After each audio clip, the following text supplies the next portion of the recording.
Perimenopause will make you feel as if you are dying or that you are losing your mind. Let me tell you just some of the things I have been experiencing so far. So last week, out of the blue, around 3 a.m., I woke up with my heart beating so hard that it felt like it was about to beat out of my chest. I was having these crazy heart palpitations. My heart was racing. I could not breathe. My limbs were tingling. I tried, getting up out of the bed, walking around thinking that would kind of help relieve my symptoms. I tried breathing techniques, nothing. Out of desperation, because I suffer with asthma, I'm sitting here thinking, well, maybe I'm about to have another asthma attack. I even tried taking my inhaler. That did not help. So out of fear, because I thought I was having a heart attack, I called 911. They come to the house. They tried to get me to do breathing exercises. They couldn't figure out what was going on with me, so they rushed me to the ER. To make a long story short, last week they admitted me into the ER. I was there for about 8 or 9 hours. They could not figure out how to get my heart rate down, so they eventually gave me what was called a beta blocker, and that brought my heart rate down, and it helped bring my blood pressure down. Okay, that right there was so scary. I literally thought I was going to die.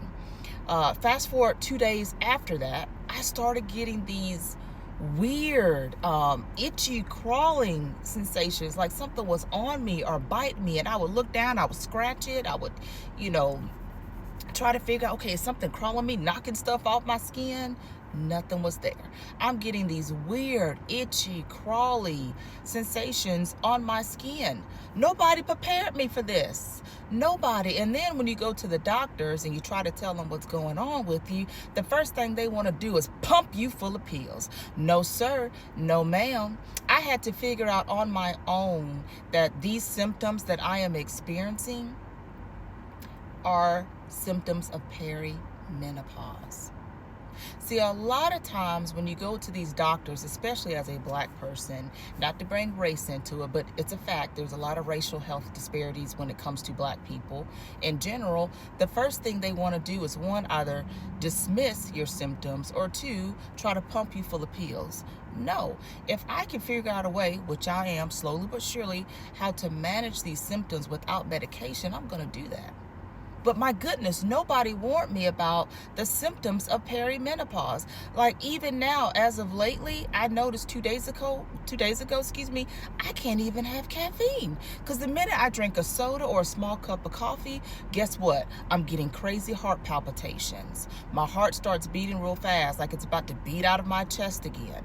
So now it's like, dang, am I becoming caffeine intolerant now because of me experiencing all these perimenopause symptoms? And then my emotions, don't get me on that. One minute I'm happy, the next minute I'm sad, the next minute I'm angry, I want to bust somebody's eyes out their head. It's like, what in the world is going on here? When I tell you perimenopause, it's something else.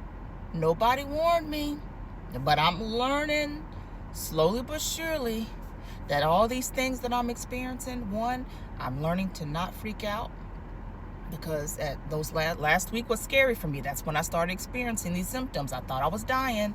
So I'm learning, okay, work through these symptoms, Anita. Don't let it get in your head. Don't over freak out. Because I tend to do that. And then I had to stay off of Google, because I started Googling my symptoms, and you know how that goes. You get to Googling stuff, Google have you thinking you dying within the next 30 minutes. Perimenopause is something else. Has anybody else been experiencing these same symptoms? I can't be alone. I know I'm not.